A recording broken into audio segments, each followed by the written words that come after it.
Hi everyone, so today we have Buddy here and he's not been feeling very well the past few days. He hasn't been eating. So today we're going to show you how to place a nasogastric tube.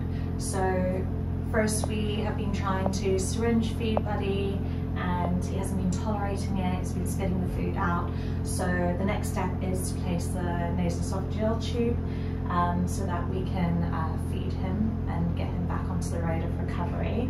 So we have two different sizes here that we're going to try today, and the first thing that we're going to do is measure to make sure it is accurately in place, and then what we're going to do is squirt a little bit of a local anaesthetic into the nose so that Buddy isn't in any discomfort whilst we're placing the tube down there.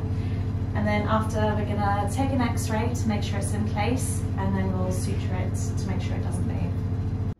Okay, so now we're measuring how far we have to put the tube in place, and what we're going to do is we're going to make a mark with a marker pen onto the tube so we know not to push it further than where we've marked the place. So that's what Zani is doing now.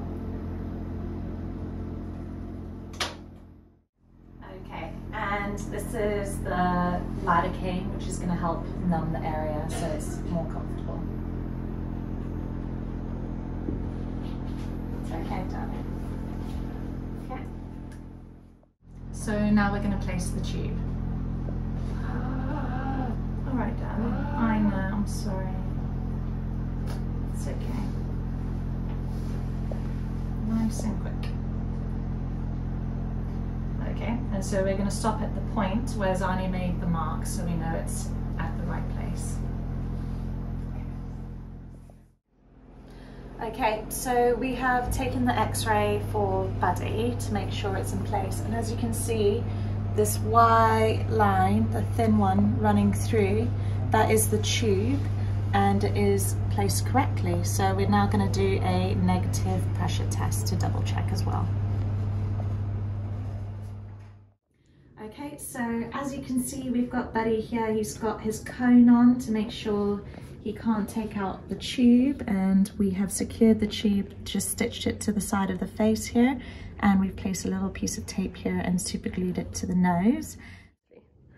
Okay, so now I'm going to do the negative pressure test. This is to make sure, just to double check that we haven't placed the tube accidentally into the lungs. So as you can see there, the syringe moves back. So it's negative pressure, so we are definitely in the right position. Okay, so now that we know that the tube is definitely in the correct position, we can now calculate and give Buddy the right amount of calories that he needs to make sure he's on the road to recovery, and to make sure he's getting the maintenance that he needs throughout the day.